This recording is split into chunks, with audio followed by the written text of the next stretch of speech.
શ્રી કૃષ્ણ, રાધે રાધે. વિષ્ણુ, અહીં છે તમાલપત્ર, તજ, જાયફળ, જાવેન્ત્રી, શ્યામતિકા, લવિંગ. આ બધું મેં એક એક ચમચી લીધેલું. આ છે પીપરી મૂળના પાવડર જે હોય છે, એના ગંઠોડા બી આવે છે, એ બી લઈ શકાય. સૂંઠ અડધો કપ, પિસ્તા અને બદામ બંને અડધો અડધો કપ. તો હવે જેટલા તેજાના મસાલા છે એને પહેલાં આપણે પીસી લેવાનું છે. તો મેં સુહાગ સૂંઠનો વિડીયો પહેલાં શેર કર્યો છે, પણ ફરીથી આપ સાથે શેર કરી રહી છું. તો પહેલાં બધા મસાલો પીસી લઈએ. એમાં સાથે સૂંઠનો પાવડર અને પીપરી મૂળનો પાવડર, સાથે એલચીનો પાવડર, એ બધું સાથે સાથે પધરાવીને ફરીથી પીસી લઈએ, જેથી બધો મસાલો એક સરખો પીસાઈ જાય. જો આવી રીતે એકદમ ફાઇન પાવડર થઈ જશે. આપણે ચાળવું હોય તો ચાળી શકો છો, પણ જરૂરત ના હોય તો કોઈ આવશ્યકતા નથી. હવે સાથે આપણે પિસ્તા અને બદામને બી પીસી લેવાના છે, પણ એને અલગ પીસવાના છે, તેજાના મસાલાની સાથે નથી પીસવાના એને. તો માવો છે ને મેં મોડો માવો કરી રાખ્યો છે.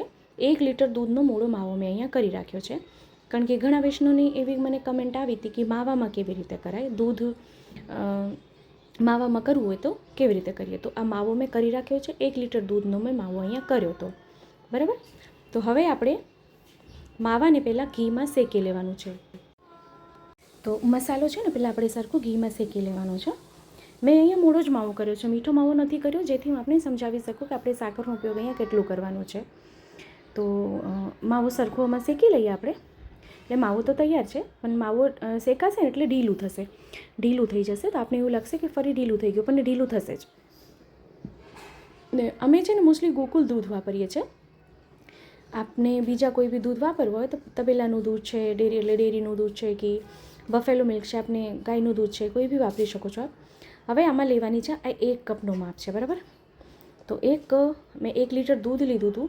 તો 1 લીટર દૂધમાંથી અહીંયા 1/4 કપ એટલે 1 કપ જેટલો માવો થઈ ગયો હતો. એની સાથે મેં 1 કપ જ સાકર લઈ લીધી છે, સરખા ભાગમાં, કારણ કે અહીંયા તેજાના મસાલા આવશે ને એટલે ખાંડનો ઉપયોગ આમાં વધારે થશે. સુહાગ સૂંઠ સેજ તીખાશ પડતી હોય છે, તો આપણે એને હવે ખાંડ ઓગળી જાય એટલે એની ઢીલી થશે, ઓગળશે એટલે ઢીલી થશે, ચાસણી થશે ને, તો એને ફરી એકવાર શેકી લેવાનું છે સરખી રીતે. પછી મેં 1 ગ્રામ કેસર લીધું છે, એને ગરમ દૂધમાં પલાળી રાખ્યા છે. હવે કેસરને બી એમાં પધરાવી દઈએ એટલે એ બી સરખુંમાં મિક્સ થઈ જાય પ્રોપર આવી રીતે. તેનો રંગ બી જો ખૂબ સુંદર આવે છે. હવે એને આપણે સરખું મિક્સ કરી લઈએ. તો આપને જો આમાં કંઈ ન સમજાય તો મને ફરીથી કમેન્ટ કરશો, ચોક્કસથી આપને રિપ્લાય કરીશ. ને જો ચેનલ પર નવા આવ્યા હોય તો ચેનલને સબસ્ક્રાઈબ કરશો, બેલ આઇકન હિટ કરશો, જેથી જ્યારે બી કોઈ વિડીયો અપલોડ કરું તો આપ સુધી નોટિફિકેશન આવી જાય. તો આ છે પિસ્તા અને બદામનો ભૂકો, અને પિસ્તા અને બદામનો ભૂકો બી અહીં પધરાવી દઈશું આપણે. તો પિસ્તા અને બદામનો ભૂકો પધરાવીશું તો મિશ્રણ ઘટ થશે. તો જો માવો કરીને સુહાગ સૂંઠ કરીએ ને તો એમાં ખાસી વાર ન લાગે, પણ આપણે જો દૂધમાં કરીએ તો થોડીક એમાં વાર લાગે, કારણ કે દૂધ ઉકળે, એનો માવો થાય, પછી સામગ્રી સિદ્ધ થાય, બરાબર. તો આપણે જો માવો પહેલાં કરી લઈએ તો ખાસી વાર ના લાગે. તો હવે જે તેજાના મસાલા છે ને એને બી આપણે ઘીમાં પહેલાં શેકી લેવાનું છે, જેથી એની તીખાશ ઓછી થઈ જાય. તો બીજી બાજુ આપણે એને શેકી લઈએ.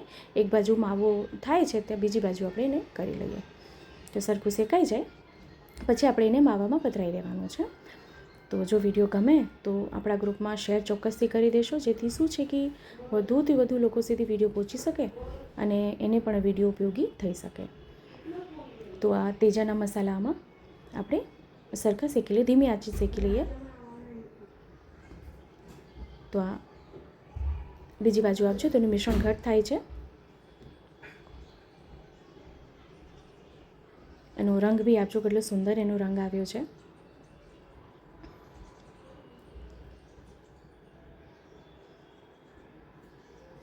એક ધ્યાન રાખવાનું, ગેસની આંચ છે ને ધીમી રાખવાની, નહીં તો સામગ્રી છે નીચેથી દાજવા મળશે. અને આપને હંમેશા સજેસ્ટ કરું છું કે કઢાઈ છે ને હંમેશા જાડા તળિયાવાળી લેવાની, જેથી સામગ્રી છે ને એમાં સુંદર થાય, કારણ કે આછા તળિયાવાળી કઢાઈ હોય તો સામગ્રી એમાં ચોંટી જાય તરત. તો આ મસાલો શેકાઈ ગયો છે, તેજાનો મસાલો, તો એ મસાલાને આપણે માવામાં પધરાવી દઈએ. તો આ મસાલો પધરાવશું ને એટલે એનો રંગ ગાઢો થશે, કારણ કે તેજાના મસાલા છે બધા, એટલે રંગ આમાં ગાઢો થઈ જશે. તેનો રંગ થોડુંક અહીંયા બદલાઈ જશે પછી. હવે પણ આપ મૂંઝાશો નહીં. તો હવે એમાં કેવું છે કે હવે આમાંથી ઘી છૂટું પડશે. હવે બધો મસાલો પધરાવી દીધો, શેકાય છે. હવે આપણે જો સાઈડમાંથી દેખાતું હશે કે ઘી હવે આમાંથી છૂટું પડવા માંડ્યું છે, તો એને 2 મિનિટ આપણે એમાં શેકી લઈએ. પછી ગેસની આંચ બંધ કરીને એને આપણે નીચે ઠંડુ કરવા માટે મૂકી દઈશું. જેથી આ સેટ થઈ જાય. અને એને છે ને ઠરતા વાર નહીં લાગે. આપણે જો સાઈડ એની કોર છોડવા માંડી છે સામગ્રી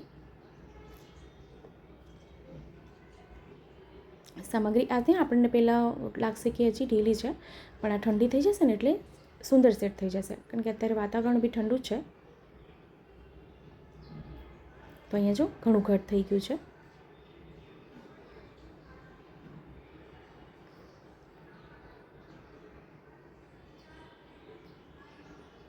બસ એને ખાલી સતત ચલાવતા રહીએ આપણે, જેથી નીચેથી બેસે નહીં. તો અહીંયા ગેસની આંચને આપણે બંધ કરી દેવાની છે અને હવે આપણે એને નીચે ઉતારી લઈએ. તો નીચે આપણે થોડીક વાર એને રહેવા દઈએ જેથી ઠંડુ થઈ જાય. પછી આપણે એને પાત્રમાં એને ઠારી દઈએ. આ છે બરાસ કપૂર. બરાસ કપૂર અહીંયા ચપટી એટલે ચણાની દાળ જેટલું જ લેવાનું છે, વધારે નથી લેવાનું, એ ધ્યાન રાખવાનું છે. કારણ કે એની સ્મેલ છે ને ખૂબ સ્ટ્રોંગ હોય છે. અને સુહાગ સૂટમાં છે ને બરાસ કપૂર ખાસ આવે છે. બરાસ કપૂર એટલે જે ભીમસેની કપૂર હોય છે એ. તો એ આપણે કોઈ બી આયુર્વેદિક દવા મળતી હોય ને આયુર્વેદિક દુકાનમાં સરળતાથી આ મળી જાય છે. હવે તો ઓનલાઈન પણ મળી જાય છે. તો હવે જો એનું ટેક્સચર કેટલું ઘટ થઈ ગયું છે. હવે મેં થાળી લીધી છે, થાળીમાં નીચે ઘી લગાડ્યું છે અને એમાં જ આપણે આ સામગ્રી ઠારી દઈએ. તો આ પાત્રમાં આપણે એને ઠારી દઈએ. તો આપને વિડીયો કેવો લાગ્યો છે કમેન્ટ કરીને ચોક્કસથી આપ જણાવશો. અને આવી કઢાઈની લિંક હું આપને મોસ્ટલી બધા વિડીયોઝમાં આપું છું કે આપને જો આવી કઢાઈ લેવી હોય તો આપ ઓનલાઈન પરચેસ કરી શકો છો, અથવા તો કોઈ મોલમાં પણ મળી જશે. હવે તો દુકાનમાં પણ સરળતાથી મળે છે, પણ ઓનલાઈનમાં થોડુંક સસ્તું મળે છે, એ આપણને ફરક પડે છે. તો અહીંયા સજાવટ માટે પિસ્તાની કતરણ રાખી છે. પિસ્તાની કતરણથી સજાવટ કરી દઈએ અને હાથેથી થોડુંક પ્રેસ કરી દઈએ જેથી સરખું ચોંટી જાય.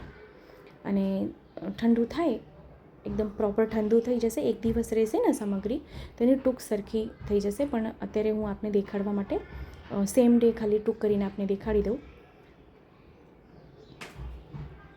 પણ અહીંયા જો આપને હું દેખાડું તો નજદીકથી એનું ટેક્સચર બી ખૂબ સુંદર આવી ગયું છે. તો આપણે અહીંયા જોવાનું સરળતાથી એમ તો ટૂંક થઈ જાય છે. તો ટૂંક કર્યા પછી હવે આપણે એને પાત્રમાં સાજીને આપણે દેખાડી દઉં. તો ખૂબ સુંદર અને સરળ રીતે અહીંયા સુહાગ સૂટની સામગ્રી સિદ્ધ થઈ છે. એનું ટેક્સચર અને રંગ બી આપજો કેટલો સુંદર આવ્યો છે. તો આવી આ સામગ્રી ચોક્કસથી સિદ્ધ કરજો, પ્રભુને ધરજો અને કમેન્ટ કરીને જણાવશો કે વિડીયો આપને કેવો લાગ્યો છે. તો આપણે ફરીથી મળશું આવી રીતે જ નવા વિડીયો નવી સામગ્રીની સાથે. ત્યાં સુધી આપ સૌને મારા જય શ્રી કૃષ્ણ.